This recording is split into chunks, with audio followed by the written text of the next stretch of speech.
Bismillahirrahmanirrahim. Assalomu alaykum va rahmatullohi va barakatuh. Aziz Registon muxlislari, alhamdulillah bugun yana sizlarning qarshingizda birgalikda o'rganamiz, ko'rsatuv orqali ko'rishib turibmiz. Bugun siz azizlar bilan namoz o'qishni o'rganamiz. Namozning shakli, uni qay tartibda ado etishni o'rganamiz. Namoz nima? Namoz islom rukunlari sanalgan iymondan keyingi birinchi rukun hisoblanadi. Namoz mo'min musulmon inson hayotida juda ham katta ahamiyatga ega. Alloh subhanahu va taolo barcha mo'min musulmonlarga namozni farz qilgan. Rasululloh sallallohu alayhi va sallam Mi'roj kechasida Alloh taoloning huzuriga chiqdilar. Alloh taolo u zot orqali bu ummatga bir kunda 50 vaqt namoz o'qishni farz qildi. Lekin payg'ambar sallallohu alayhi va sallam Alloh taoloning fazlidan bir necha bor so'raganlaridan keyin Alloh taolo o'z fazli bilan u namozni 5 mahalga qisqartirib berdi. Lekin Robbul alaminning bizlarga qilgan karamini qarangki, 50 vaqtga ajratgan savobini mana shu 5 mahal namozga qoldirdi. Ya'ni savobidan kamaytirmadi. Shuning bilan o'zini iymon ahli sanagan barcha insonlarga, erkak bo'ladimi, ayol bo'ladimi, yoshmi, qarimi, shohmi, gadomi, boymi, faqirmi, musofirmi, muqimmi, xotirjamlikdagi kishimi yoki g'urbatdagi kishimi, modomiki balog'atga yetgan ekan, aql hushi joyida ekan, 5 mahal namoz o'qishni Alloh taolo farz qildi. Shunday, namoz erkak va ayolga, yuqorida aytilgan kishilarga barchaga birdek farz qilingan. Musulmon kishi uchun namoz o'qimaslikka biror bir uzr yo'q. Namoz har qanday holatda ado etiladi. Namozning ahamiyati, uning nechog'li muhim ekanligini Alloh taolo Qur'oni Karimdagi bir necha oyatlar bilan bizga ta'kidladi va Rasululloh sallallohu alayhi va sallam ham bir necha hadis shariflarda bizlarga bu haqda bayon qildilar. Namozga bee'tibor bo'lgan kishilarga, ularni ado etmagan kishilarga va'idlar aytildi. Va namozni ado etgan kishilarga esa katta-katta mukofotlar, darajalar va'da qilindi. Namoz insonni qalban, ruhan tarbiyalaydi. Alloh subhanahu va taolo Qur'oni Karimda Aqimis-solah innas-solata tanha anil fahsha'i wal munkar. Namozni to'la qoyim qiling. Albatta namoz fahsh va munkar ishlardan, buzuq ishlardan qaytaradi dedi. Inson modomiki namozni farz va vojiblarini, uni odoblarini, xushu-huzusini joyiga qo'yib ado etarkan, u albatta mukammallik sari yuksalib boraveradi. Shuning bilan har bir fard, har bir shaxs o'z ustida, namoz ustida ishlasa, jamiyat tartibga, jamiyat kamolatga qarab yuzlanadi. Bundan tashqari, namoz oxirat kunida ham bandani yuqori darajalarga ko'taradi. Rasululloh sallallohu alayhi va sallam banda har bir sajdasi bilan Alloh taoloning huzurida yuksalib borishini, uning darajasi ortib borishini bayon qilganlar. Qolaversa, qiyomat kunida banda birinchi bo'lib namozidan hisob-kitob qilinishini, agar namozdan muvaffaqiyat qozonsa, mana shu hisob-kitobdan o'tsa, boshqa amallarda ham muvaffaqiyat qozonishini, aks holda Alloh saqlasin, agar namozdan yiqilsa, namozdan kasodga uchrasa, boshqa amallarda ham kasodga uchrashini bayon qilganlar Rasululloh sallallohu alayhi va sallam. Shunday ekan, namozning ahamiyati nechog'lik muhim ekanini anglab olmog'imiz lozim. Banda farz qilingan namozni ado etarkan, u Alloh taoloning huzurida maqbul bo'lishi uchun uning botini va zohiriga taalluqli bo'lgan ba'zi holatlar bor, shartlar, rukunlar bor. Namozning botiniga taalluqli bo'lgan holatlari shundayki, u ixlos, xushu va huzudir. Ya'ni banda Allohning huzuriga turgandan keyin ixlos bilan, xushu bilan, huzu bilan turmoqi lozim. Va yana namozning shartlari va rukunlari bor. Mana shu botiniy va zohiriy amallar mukammal tarzda jamlansa bir namozxon insonda, inshaalloh o'sha namozga va'da qilingan mukofotlar, va'dalarga to'la haqli bo'ladi, erishadi. Bugungi ko'rsatuvimiz namozning shakli, surati haqida, ya'ni namoz qay tartibda ado etilishini o'rgatadi. Shuning uchun yuqorida aytilgan mavzular haqida ko'p to'xtalmaymiz, bevosita amalga kirishishga harakat qilamiz. Siz azizlardan esa diqqat va e'tibor va albatta solih duolar umid qilib qolamiz. Demak, namoz qanday o'qiladi? Birgalikda o'rganamiz.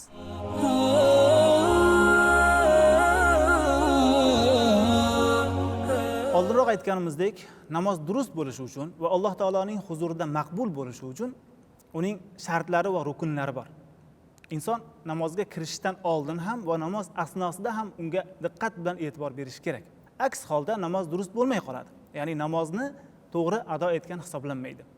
Bizning xalq tilida bu ichki va tashqi farzlar deyiladi. Yani namozning tashqi farzi, ichki farz deyiladi. Ana shu tashqi farz deyilayotgan narsalar aslida namozning shartlari. Bular quyidagilar. Namozxon namozga qasd qilar ekan, birinchi bo'lib poklikka e'tibor berish kerak. Ya'ni badan pokligiga. Bu katta va kichik hadaslardan, ya'ni nopokliklardan poklanish bilan bo'ladi. Ya'ni inson tahoratsiz bo'lsa, tahorat olish kerak. Agar g'usl vojib bo'lgan bo'lsa, g'usl qilish kerak. Masalan, erkak kishi junub bo'lishi mumkin yoki ehtilom bo'lishi mumkin. Ayollar ham xuddi shunday yoki ayollarga ham taalluqli masala hayz va nifos holatlaridan poklangan bo'lishlari kerak. Ana shu holatda g'usl qilishlari shart bo'ladi namozga kirishdan oldin. Inson tahorat va g'usl olganidan keyin ana endi tashqi omil ta'sirida, ya'ni o'zidan chiqmagan najosat bilan bo'lsa ham badaniga biror bir najosat tegsa, o'sha najosatni ham ketqizishi, tozalashi shart bo'ladi. Keyingi shart kiyim pokligi. Ya'ni namozxon namozga turar ekan, u vaqtdagi egnidagi libosi pok bo'lish kerak, najosatlardan xoli bo'lish kerak. Keyingisi makon, ya'ni namoz o'qiyotgan joyining pokligi. U xoh gilam bo'lsin, xoh joy namoz bo'lsin, xoh ko'chada biror bir yerda namoz o'qiyotgan bo'lsin, namoz o'qiyotgan makoni najosatdan pok bo'lish kerak. Keyingi sharti avratlar yopiq bo'lish kerak. Erkakdir, ayoldir, namozga yuzlanganida avratlarini berkitish kerak, ya'ni avratlarini to'la berkitadigan libos kiygan bo'lishlari shart. Va undan keyingisi vaqt. Har bir namoz o'z vaqtida farz.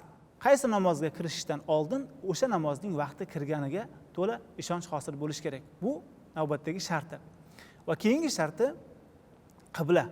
Ya'ni namozxon qiblaga yuzlanish kerak. Qibladan boshqa joyga yuzlanib o'qilgan namoz durust hisoblanmaydi. Va keyingi sharti niyat. Inson joy namozga turar ekan, qaysi namozni o'qiyotganini qasd qilish kerak, niyat qilish kerak. Shu joyiga ozgina izoh berib o'tsak. Niyat masalasi.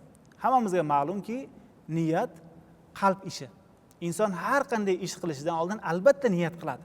Ya'ni niyatsiz bir ishga kirishmaydi. Niyatning makoni qalb.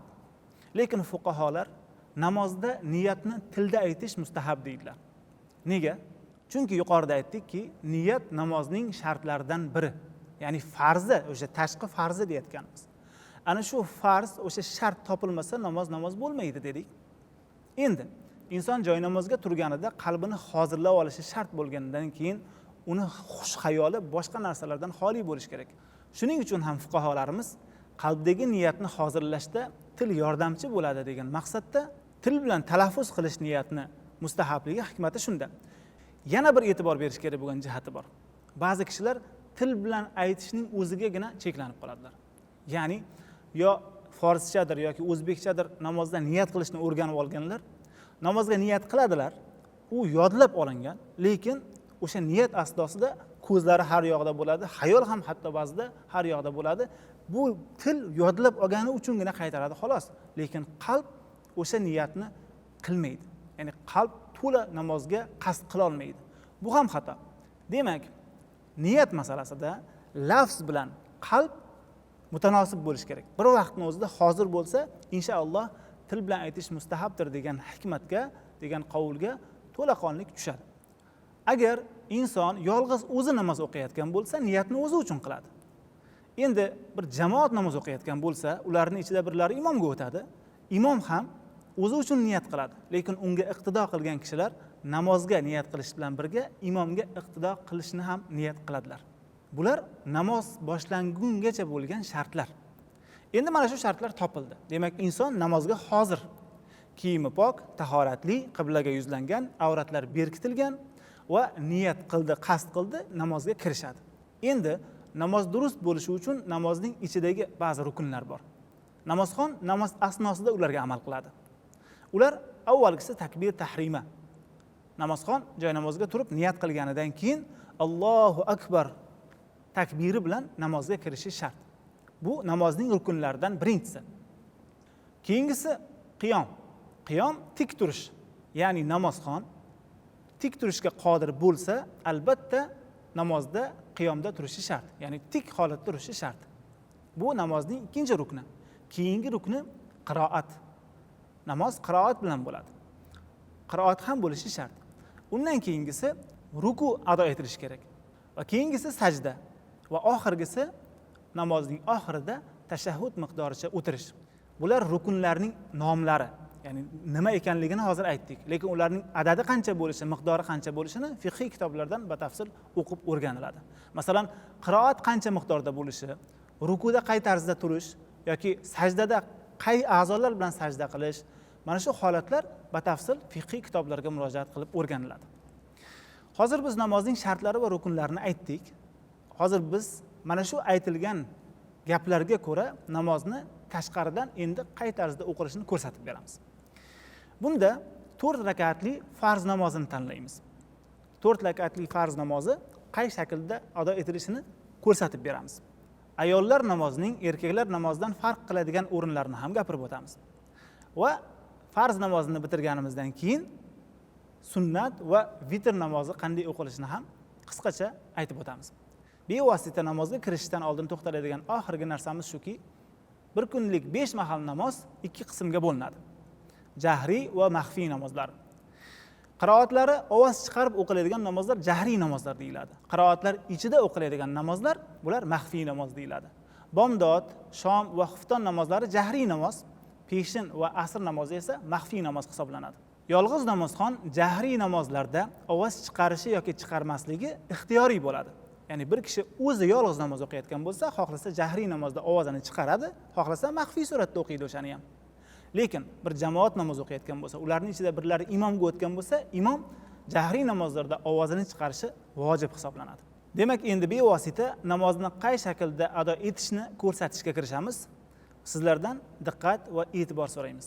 Xufton namozining 4 rakat farzi qay shaklda o'qilishini ko'rsatamiz va boshqa farzlarning bunga o'xshash joylari yoki keyin oxirida aytganimizdek vitr va sunnat namozlarining bundan farqi haqida gapiramiz.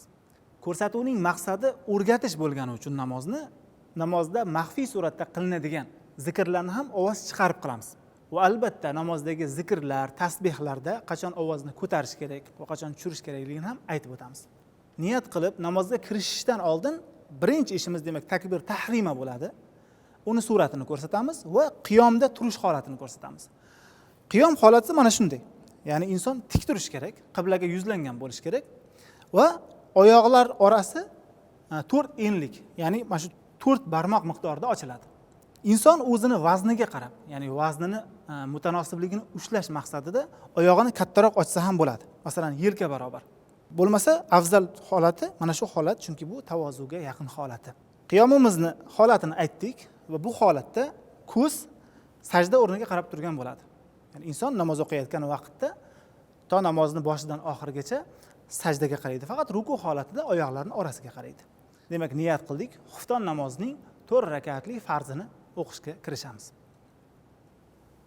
Allohu akbar.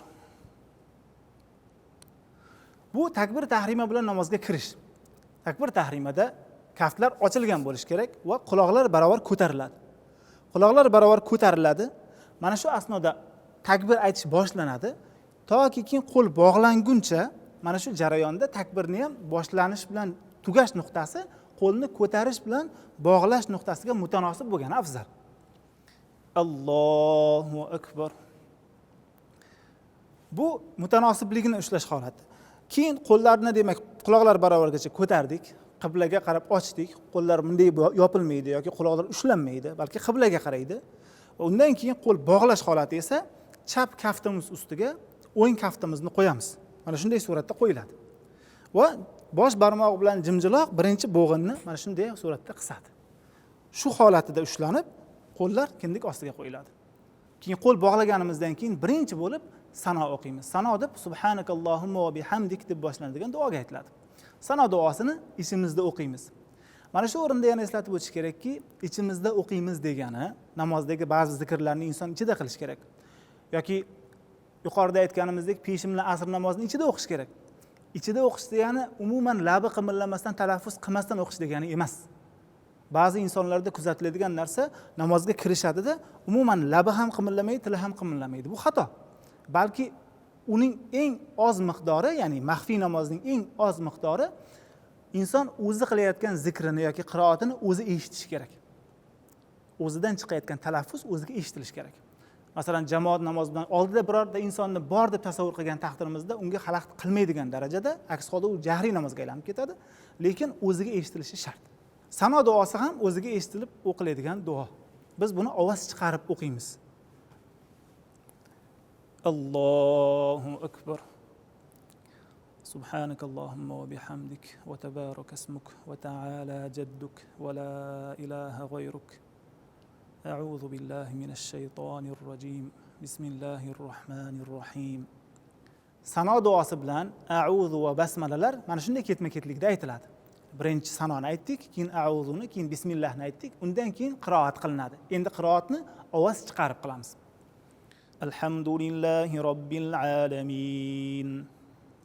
الرحمن الرحيم مالك يوم الدين إياك نعبد وإياك نستعين اهدنا الصراط المستقيم صراط الذين أنعمت عليهم غير المغضوب عليهم ولا الضالين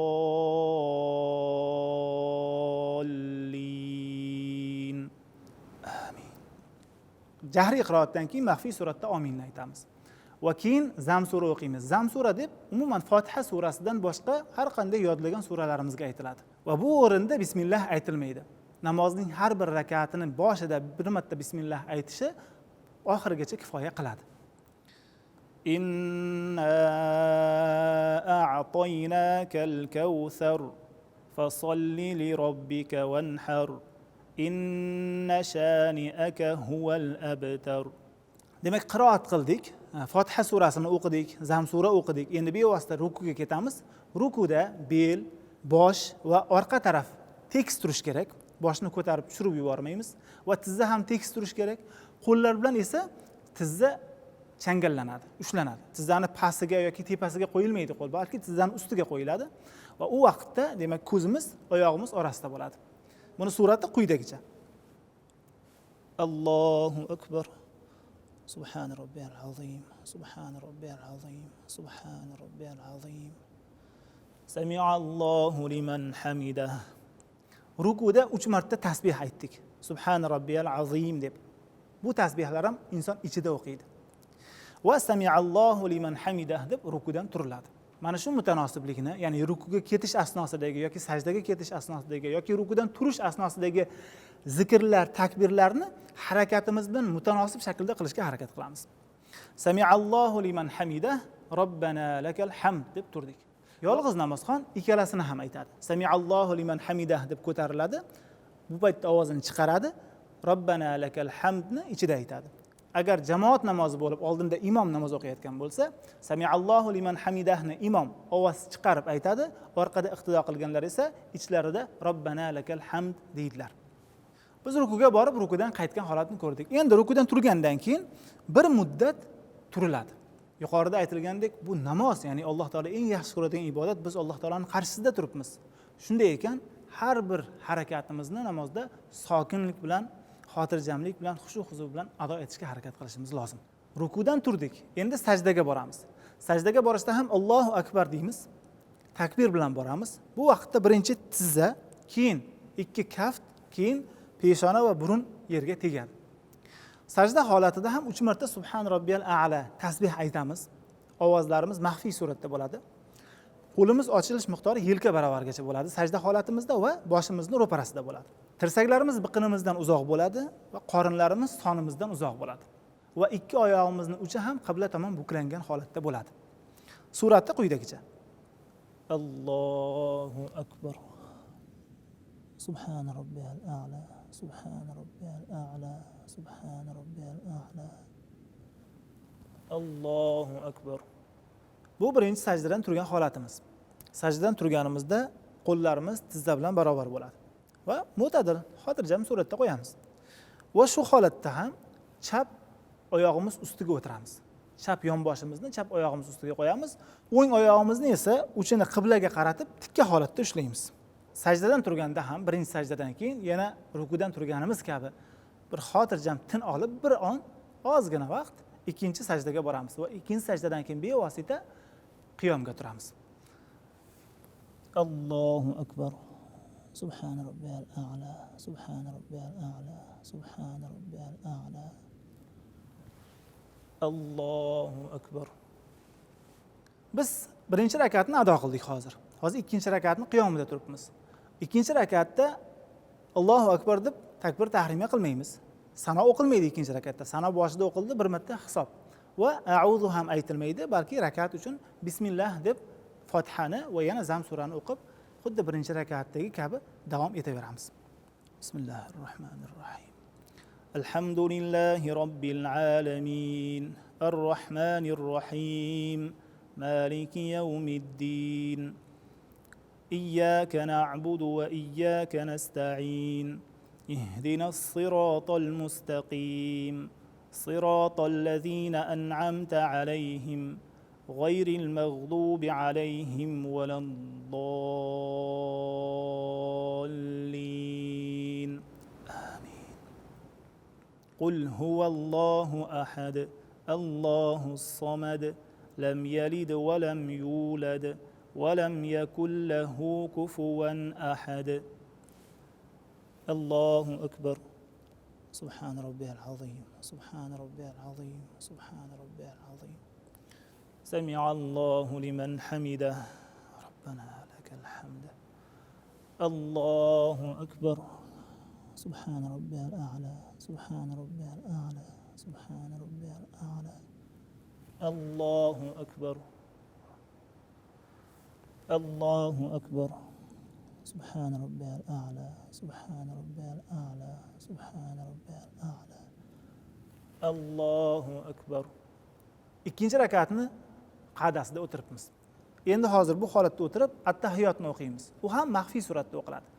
Bu holatda o'tirishimiz, qo'limiz tizzamiz barobarga qo'yiladi. Ya'ni qo'limiz bilan tizzamiz barobar holatda turishi kerak.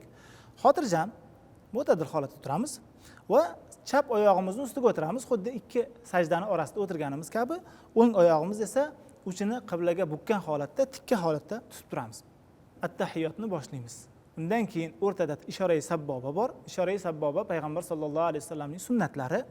Ishora-i sabbobaning surati qo'l o'sha sonni ustida turganda, tashahhudda ashhadu an la ilaha degan joyida bosh barmoq bilan o'rta barmoq halqa qilinadi. Nomsiz barmoq bilan kichik barmoq bukiladi kaft ichiga va ko'rsatkich barmoq qiblaga qarab tikka qilib ko'tariladi. Ashhadu an la ilaha deganda ko'tarilib, illalloh deganda tushish kerak. Va at-tahiyotni tugatib, Allohu akbar deb 3-rakatning qiyomiga turamiz. At-tahiyyatu lillahi was-salawatu wat-tayyibat. Assalomu alayka ayyuhan nabiyyu va rahmatullohi va barakatuh. Assalomu alayna va ala ibadillahis solihin. أشهد أن لا إله إلا الله وأشهد أن محمدا عبده ورسوله. الله أكبر. 3-rakatga turdik. 3-rakatning qiroati bismillah deb ichimizda aytamiz va Fotiha surasini o'zini o'qiymiz. Zam sura qo'shmaymiz va bu ham maxfiy holatda bo'ladi. Demak, hozir 2 rakatni faqat harakat bilan ko'rsatamiz. Shu bilan oxirgi tashahhudga o'tirgan holatni muhokama qilamiz. بسم الله الرحمن الرحيم الحمد لله رب العالمين الرحمن الرحيم مالك يوم الدين إياك نعبد وإياك نستعين اهدنا الصراط المستقيم صراط الذين أنعمت عليهم غير المغضوب عليهم ولا الضالين آمين. الله أكبر. سبحان ربي العظيم سبحان ربي العظيم سبحان ربي العظيم. سمع الله لمن حمده ربنا لك الحمد. الله أكبر. سبحان ربي الأعلى سبحان ربي الأعلى سبحان ربي الأعلى. الله أكبر. الله أكبر. سبحان ربي الأعلى سبحان ربي الأعلى سبحان ربي الأعلى. الله أكبر. بسم الله الرحمن الرحيم الحمد لله رب العالمين الرحمن الرحيم مالك يوم الدين إياك نعبد وإياك نستعين اهدنا الصراط المستقيم صراط الذين أنعمت عليهم g'ayril mag'dubi alayhim valaddallin. Amin. Allohu akbar. Subhan robbiyal azim. Subhan robbiyal azim. Subhan robbiyal azim. Sami'allohu liman hamidah. Rabbana lakal hamd. Allohu akbar. Subhan robbiyal a'la. Subhan robbiyal a'la. Subhan robbiyal a'la. Allohu akbar. Allohu akbar. Subhan robbiyal a'la. Subhan robbiyal a'la. Subhan robbiyal a'la. Allohu akbar. 4-rakatning ham qiyomi va rukusini tugatdik. Endi biz hozir namozning oxiridagi qa'dada o'tiribmiz. Bu holatda qo'llarimiz tizza barobar qo'yiladi. Chap oyog'imiz ustiga o'tiramiz va o'ng oyog'imiz barmoqlarini qiblaga qaratgan holatda tikka turadi. Va bu o'rinda at-tahiyyotni o'qiymiz. At-tahiyyatdan keyin Allohumma solli ala bilan Allohumma barik alani o'qiymiz va Robbana atina fid dunya duosini o'qiymiz. Yana bundan boshqa sunnatda kelgan duolarni ham qilish mumkin. Shu bilan avval o'ng tarafga, keyin chap tarafga salom berib namozdan chiqamiz. Ya'ni shu bilan namoz tugaydi. At-tahiyyatu lillahi was-salawatu wat-tayyibat. Assalomu alayka ayyuhan nabiyyu va rahmatullohi va barakatuh. السلام علينا وعلى عباد الله الصالحين أشهد أن لا إله إلا الله وأشهد أن محمدا عبده ورسوله اللهم صل على محمد وعلى آل محمد كما صليت على إبراهيم وعلى آل إبراهيم إنك حميد مجيد اللهم بارك على محمد وعلى آل محمد كما باركت على إبراهيم وعلى آل إبراهيم إنك حميد مجيد ربنا آتنا في الدنيا حسنة وفي الآخرة حسنة وقنا عذاب النار السلام عليكم ورحمة الله السلام عليكم ورحمة الله Shu bilan 4 rakatli namoz nihoyasiga yetdi. Va bundan keyin sunnatda kelganidek istig'for va zikrlar bilan duolar qilishimiz mumkin bo'ladi. Astagfirulloh, astagfirulloh, astagfirulloh. Allohumma antas salam va minkas salam. Tabarakta ya zal jalal val ikrom. Va bundan boshqa zikr va duolar qilish mumkin. Biz hozir 4 rakatli namoz qanday o'qilishini ko'rsatdik. Demak, peshinning 4 rakat farzi, asrning 4 rakat farzi, xuftonning 4 rakat farzi shakli mana shu shaklda bo'ladi. Faqat ovoz chiqarishlar yuqorida aytilgandek, peshin bilan asrda maxfiy suratda bo'ladi. Hammasi faqat takbirlar ovoz chiqarib aytilishi mumkin. Xufton namozida esa yolg'iz namozxon ovoz chiqarishi yoki chiqarmasligi o'z ixtiyorida dedik. Biz hozir demak ovoz chiqargan suratini o'qib ko'rsatdik. Peshin namozlari bilan asr namozlarida esa qiroatlar ovoz chiqarib qilinmaydi, lekin namoz tartibi, zikrlar, rakatlarning tartibi xuddi xufton namozini ko'rsatganimiz kabi bo'ladi. Asr namozi ham xuddi shunday. Shom namozichi, shom namozi xufton namozidan adadi bilan farq qiladi. Ya'ni shom namozi 3 rakatli farz. Shomga tayyorlangan kishi 3 rakat shom namoziga niyat qiladi va xufton namozi kabi birinchi sano o'qiladi, keyin a'udhu basmalani aytib Fotiha surasi va Zam sura o'qiydi, ruku sajda qiladi, ikkinchi rakatga turadi. Ikkinchi rakatda bismillah deb Fotiha surasini o'qiydi va yana Zam sura qo'shadi. Keyin yana ruku sajda qilgandan keyin ikkinchi rakatni at-tahiyotini o'qiydi. At-tahiyotni o'qigandan keyin yana 3-rakat uchun turadi. 3-rakatda esa Fotiha surasini o'zini o'qiydi, bismillahni aytib. Shu bilan ruku sajda qilib bo'ldi. Yana at-tahiyot, salovat va Allohumma barik alani va duoni aytib tugatadi.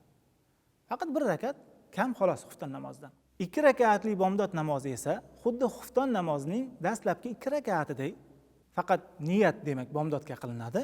Suratda bir xil yo'sinda o'qilib, ikkinchi rakatdan keyin at-tahiyotdan keyin salovat va Allohumma barik alani o'qiydi va duo bilan tugatib qo'yadi.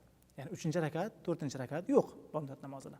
Demak, bu aytganlarimiz 5 mahal namozlarning farzlari. Endi namozlar ichida sunnatlar bor va vitr namozi bor xufton namozdan keyin. Sunnatlar farzlari bilan, niyatlar bilan farq qiladi va sunnatlar jamoat bo'lib o'qilmaydi va hammasi maxfiy suratda o'qiladi. 4 rakatli sunnatlarda 3-4-rakatida ham Zam sura qo'shiladi, Fotiha surasidan keyin. Farz namozda qo'shmagandik, sunnat namozida qo'shiladi. Farz bilan sunnatning farqi shunda. Endi vitr namozi. Vitr namozi adadi demak shom namozidagi 3 rakat. Faqat 3-rakatda ozgina farqli joyi bor. Uni ko'rsatib beramiz. Demak, kishi xufton namozini farzini o'qidi. 4 rakat farz bitgandan keyin 2 rakat sunnat o'qidi. Undan keyin turib 3 rakat vitrga niyat qiladi. 3 rakat vitrni takbir tahlima bilan boshlaydi. A'udhu basmalani aytib Fotihalarni o'qiydi, zam sura qo'shiydi. Birinchi rakat ruku sajda bilan tugaydi. Keyin ikkinchi rakat bismillahni aytadi, Fotiha surasi, zam sura, ruku sajda qiladi. Ikkinchi rakatni at-tahiyotiga o'tiradi. Keyin at-tahiyotni tugatgandan keyin Allohu akbar deb o'rnidan turadi. Bu 3-rakat. 3-rakatda qo'llar bog'lanadi. Bismillah aytib Fotiha surasi o'qiladi. Ular odam ichida o'qiydi hammasini. Fotiha surasi o'qilgandan keyin Ixlos surasini o'qiydi yoki biror zam sura qo'shish mumkin yana. Va undan keyin rukuga ketmasdan qo'llarini ko'tarib Allohu akbar deb yana qaytib bog'lab qunut duosini o'qiydi. Qunutdan keyin ruku sajda qilib namozni tugatadi. Ya'ni surati shunday bo'ladi. 3-rakatga biz turdik hozir demak. Qo'llar bog'landi qaytib. Bismillah deb Fotiha surasini o'qidik. Fotiha surasidan keyin Qul huvallohu ahadni o'qidik va yana Allohu akbar qo'l ko'tardik.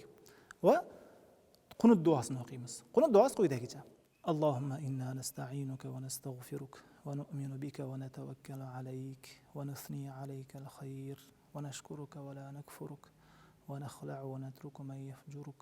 Allohumma iyyaka na'budu wa laka nusalli wa nasjudu wa ilayka nas'a wa nahfidu narju rahmatak wa nakhsha 'adhabak inna 'adhabaka bil kuffari mulhiq. Qunut duosini o'qigandan keyin Allohu akbar deb rukuga ketadi. Keyin rukudan turib 2 marta sajda qiladi. Sajdadan keyin esa at-tahiyotga o'tirib Allohumma solli ala, Allohumma barik ala deb duo bilan namozni tugatadi. Yuqorida ko'rsatganlarimizning hammasi erkaklar namoziga taalluqli. Ya'ni erkaklarning namoz o'qish tartibi, surati xuddi shu shaklda bo'ladi. Ayollarniki ham xuddi shu shaklda, faqat ba'zi joylari farqli. Qiroatlarni, zikrlarni tartibi bir xil. Lekin ayol kishi namozlarni maxfiy suratda o'qiydi, ovozini chiqarmaydi. Maxfiy suratning miqdorini aytdik.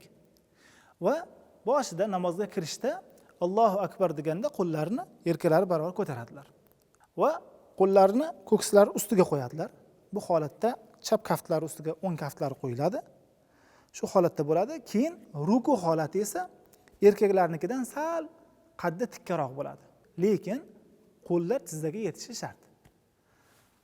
Mana shu suratda. Bu ayollarning surati, demak, qaddi ayollarniki nisbatan yuqoriroq bo'ladi.